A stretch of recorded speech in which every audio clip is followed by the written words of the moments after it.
So in Texas Rhapsody, Sergio Salani appears as himself. He brings a remarkable authenticity to the role of the Venezuelan-born Italian-American concert pianist. He's also an entrepreneur whose journey unfolds in West Texas. An international recognized pianist and composer of the film's original music score, Sergio brings both artistry and presence to the movie. Sergio, welcome to the show. Sergio, so why don't you begin by telling us where your story begins? What was it like in your family growing up? Sure.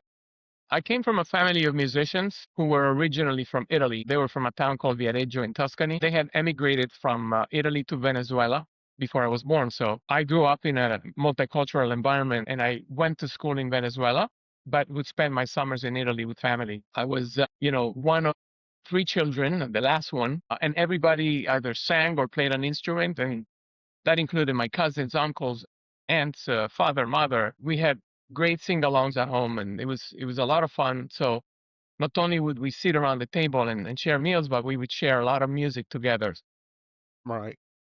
for That's education. wonderful. It sounds like a very robust family environment, and especially in with the food, probably in both cultures, you got to experience a lot of neat times with your family. So yeah, that and it's funny that we're talking about this, but as we talk about Texas Rhapsody in the film, a lot of the things that come out in the movie are really based on, like we said, real people, and some of those experiences I think come out in the movie as we watch the movie, and hopefully others will get that. So with that said, what are the values that your parents instilled in you as you're growing up in that environment? So, they taught me to prioritize hard work, education, live a life to the fullest, surrounding yourself with interesting people.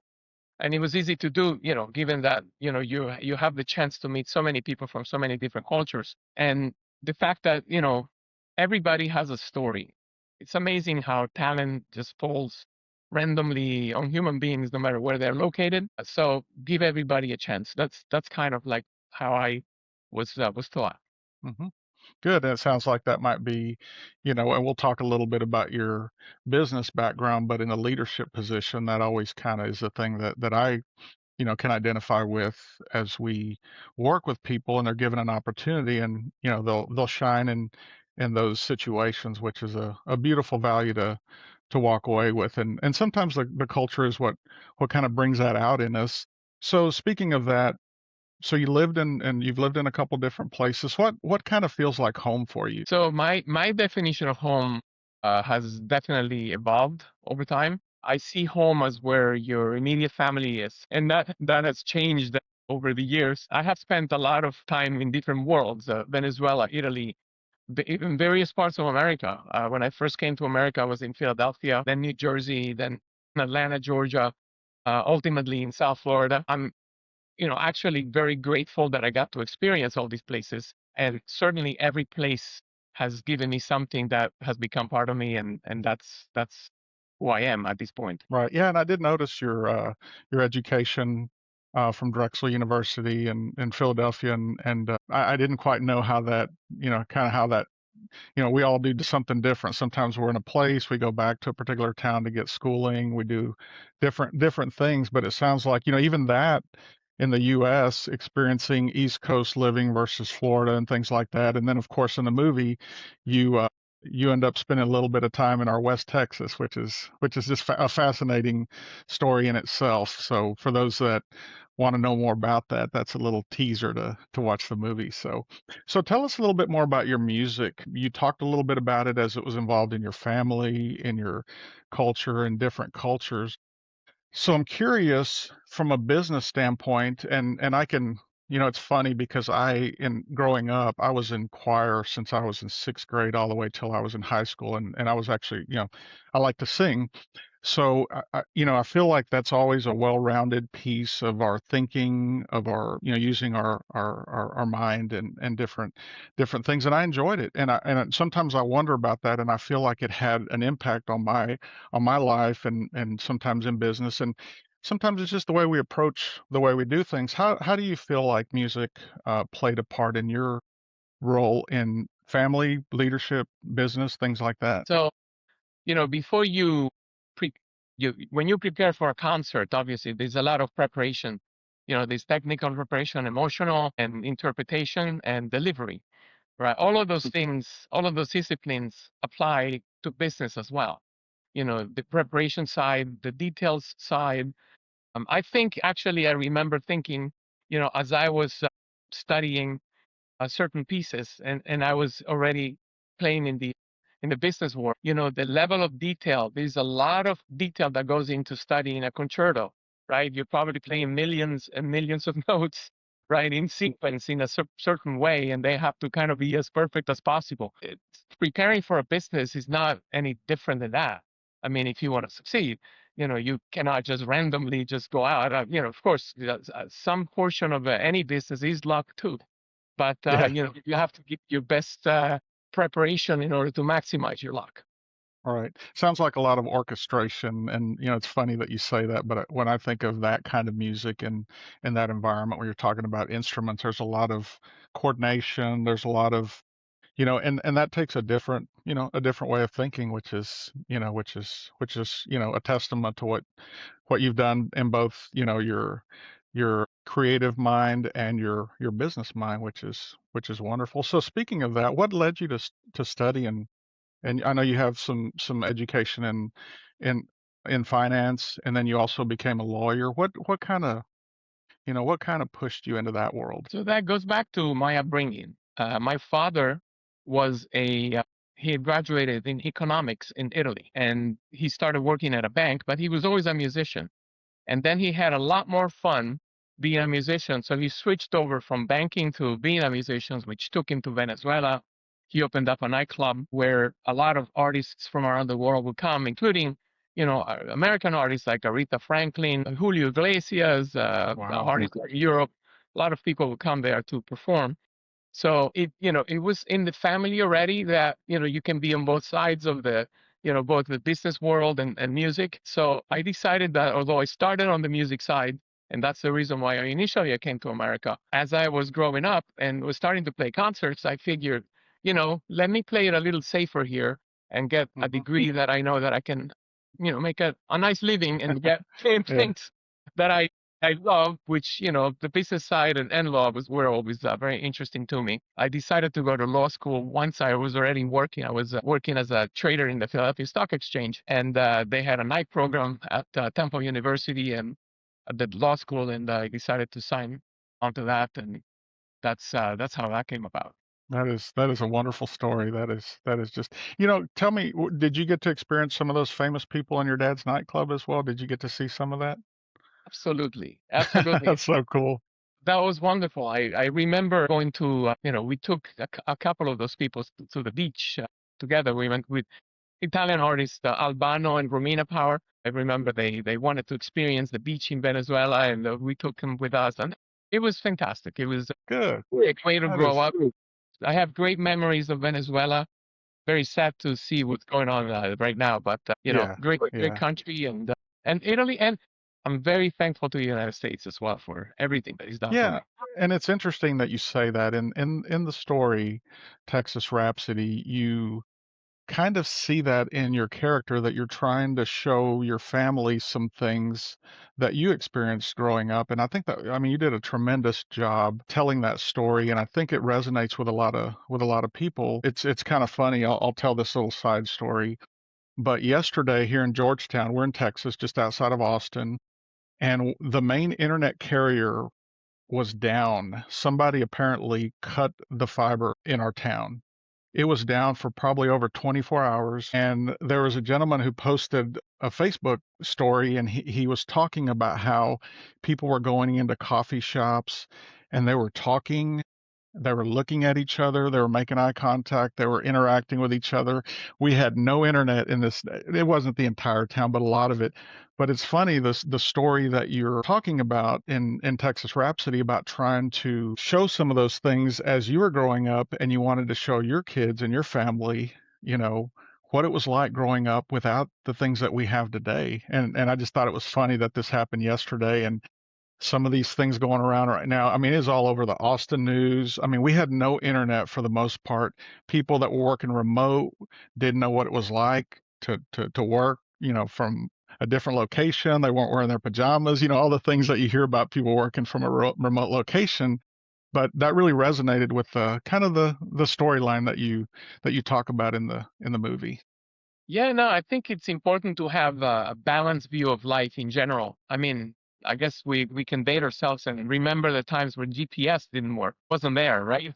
I Yeah, mean, yeah, how different of a world was that? And now, the internet, and of course now you have AI. How can you live without AI, right? yeah, yeah, How did we do it? yeah. Yeah, it's wonderful to sort of sometimes remember that it is a beautiful life.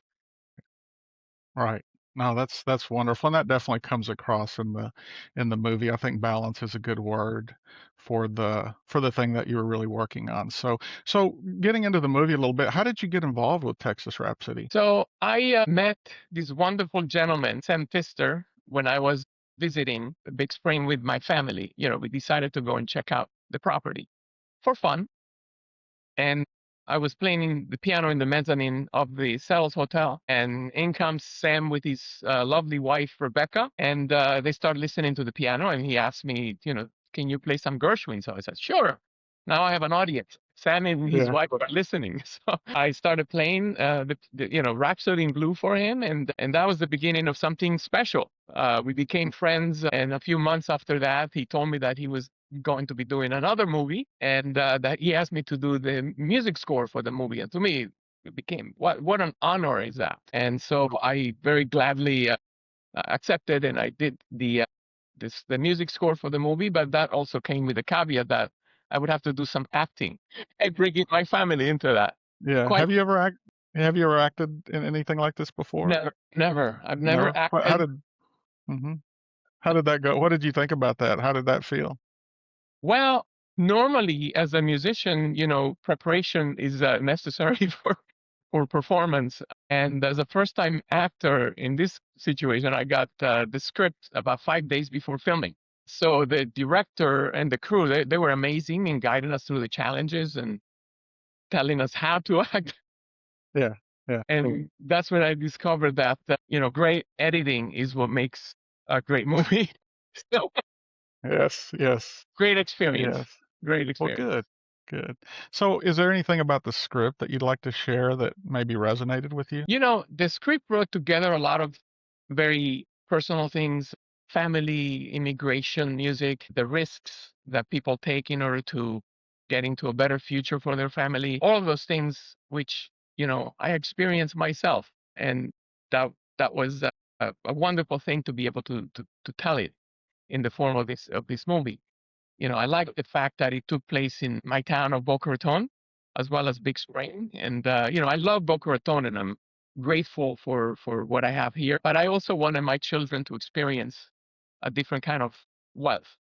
Right, Open right. land, bicycles, vineyards, long Right. family meals, a place that nobody cares what you're driving, and that's what originally led me to buy the acreage in Big Spring. Yeah. Man, that's an amazing story, and especially it definitely leaves. I really feel like let me just add. I think your story and the part that you play is a obviously it's a major role in the entire film. But I, everything that you just said, it just kind of gave me a little chill with the message that you're driving, and your kids, your wife, everybody was just wonderful in the film, and they responded well, and hopefully that's been a lasting story that's gone on in your family, because it is beautiful, and I think very important, and like you said, in today's world, we just don't always recognize and remember how things were before, and I think those things are what got us here today. So I really appreciate you sharing that personal side of it. Absolutely. And I do think the film captures that balance that we're talking about Right. very well. The Ferraris, the Wave Runners, my friend's yacht in Boca, Yeah. pickup Yeah. truck, Big Spring. So different worlds, but they each have their own charm, you know. Well, good, good. So if somebody asks you today, where are you from? How would you answer that, being, all the things that you've told us about yourself and where you're from? Great question. I think of myself just as a happy guy. I'm thankful of what God has given me, my family, the experiences that I have had, the places that I've lived in, the people that I've met, and everything is, those things are what shaped me today. And I would say I'm a Venezuelan by birth. I'm Italian by heart, and grateful to America for putting it all together for me. That's how I view it. So, Sergio, is there a lesson you've learned that you hope your children or maybe future generations will carry forward? Sure. I was not trying to give my children a perfect life. I was trying to give them a full life. And that's why it's important to experience the highs, the lows, and including success, failure, luxury, and simplicity. All of them make us who we are. And it's important that, everyone's experience it. And that's kind of the message that I wanted to give to my children with the whole Big Spring experience as well. Excellent. Excellent. So really the last thing I want to ask you is what do you hope in the film, what do you hope that folks would remember the most after seeing Texas Rhapsody? I would hope that they remember the human side of the story. People come to America from different places for different reasons, and at the end, they want the same things. They want dignity, they want safety for their family, they want opportunity and a better life. And of course, I would hope that the audiences also remember the music score.